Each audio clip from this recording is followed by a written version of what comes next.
based on what Firdaus is saying, right? Think big, start small, act fast. Teach for Malaysia's model allows you to do that immediately. Teach for Malaysia's model allows you to do that immediately. From the point of you're put into classrooms, and you've got a big goal. How do you transform the lives of 40 kids or 200 kids under your care? And we give you that chance in 2 years. But once you see that change happening on a classroom level, then over time, as a movement, you make that change happen on the school, on the state, and finally national level. One day, the whole globe also will be thinking with this program, because now there's only 23, but hopefully there's will be about 60 by the time you get out of that 2-year program. And imagine that, I think one day Teach Malaysia is going to be more powerful than the United Nations. Sorry, Teach for All as a network will be more powerful than the United Nations. I think I'm trained as my doctorate's in education. I think we still have to continue with what we have and develop and minimize the gaps that we have now in the current education system, but we also need to look at alternative forms of education. Schools don't have to be in actual buildings. You don't have to have actual teachers sitting up there with students down there. There are lots of alternative ways of what education is. It also is a matter of what do you define as being educated? What's being educated? And what are you measuring? What constitutes intelligence? Is it someone who knows how to regurgitate the information, which is what we do a lot, even in my time, a long time ago.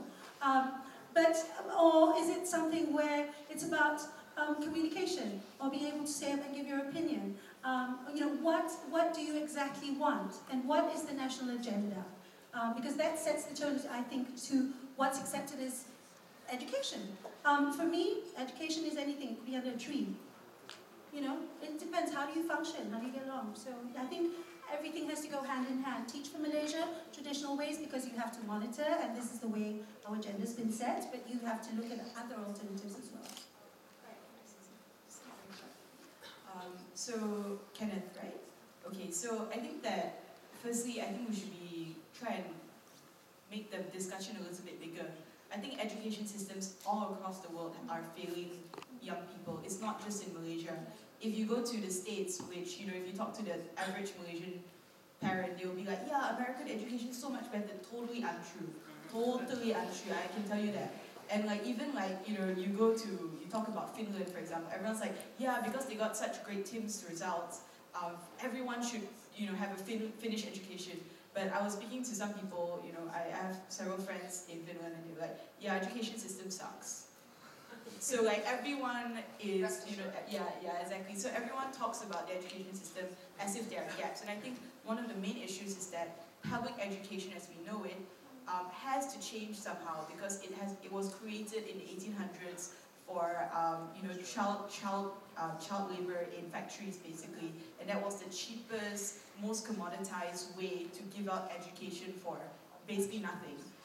And the question really is, does this model still work in our current age? With the things like the Khan Academy, things like edX, which was started by Harvard and Columbia and Stanford.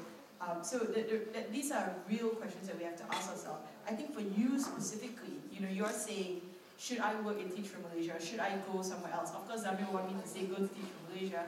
But I think for example, I can't teach. My sister's a Teach for Malaysia fellow. I know that her kind of passion and her inclinations, her strengths lie in teaching. But I would be terrible at teaching. I would scare kids in a classroom.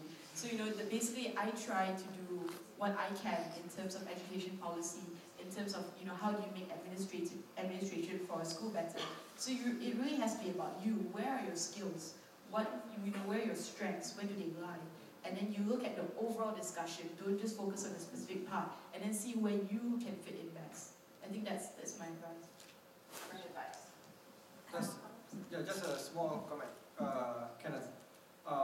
We all started like you. We have this question: is it enough to do these little small things? Shouldn't we be doing the big thing? Reformation, revolution. I used to be like that, really. Until I saw Goldman Sachs and JP Morgan. But anyway, my point is this: what I've realized in my whole 6-7 years journey as a student leader, all these activists and whatnot, is that it's the really small things that matters.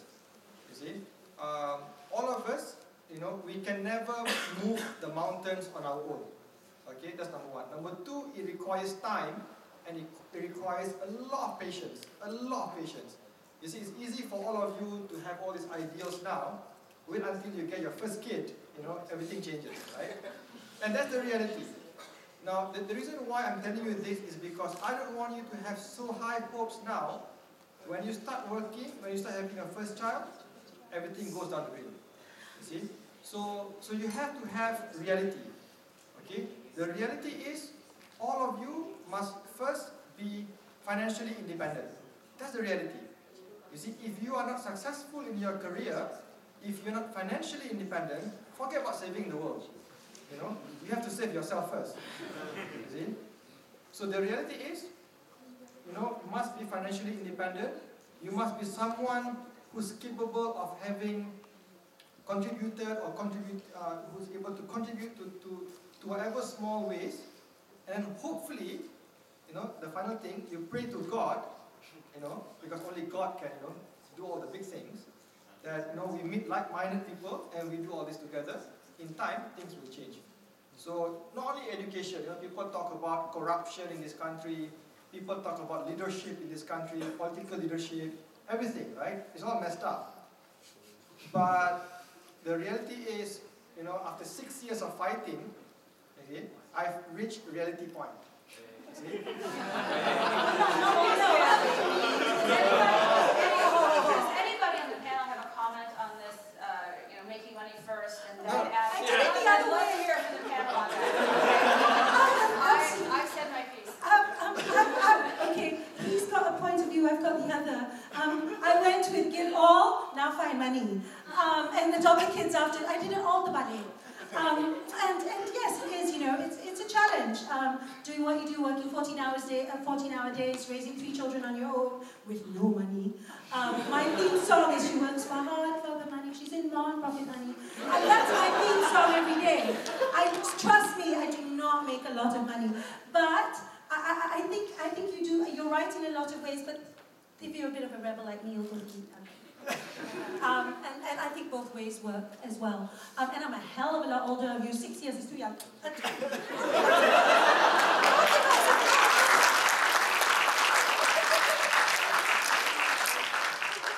Very quickly, I think Firdaus is speaking from the perspective of a brand new father.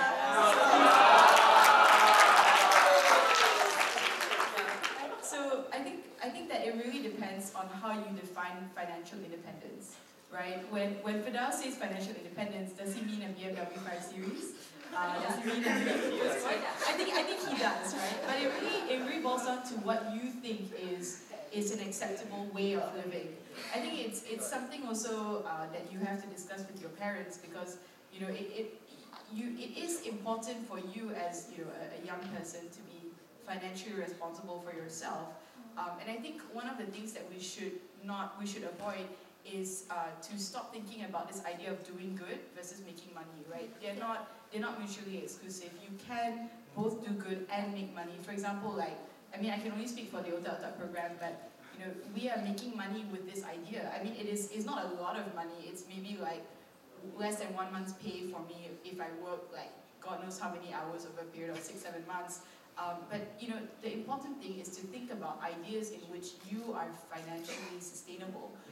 And don't just depend on kind of foundations. I mean, things like, My Harapan, everything, they're fantastic ideas, and you should definitely tap into those resources.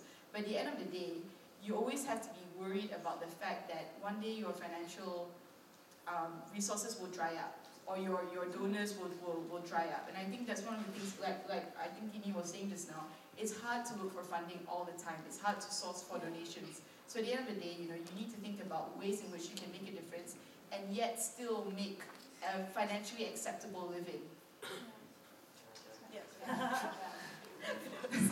Firdaus, new dad, congratulations. But I think Firdaus went one way, Tini decided to give it all. Joyce talked about doing good and making money. I'm going to add on doing good, making money, and having fun. Yeah. Right?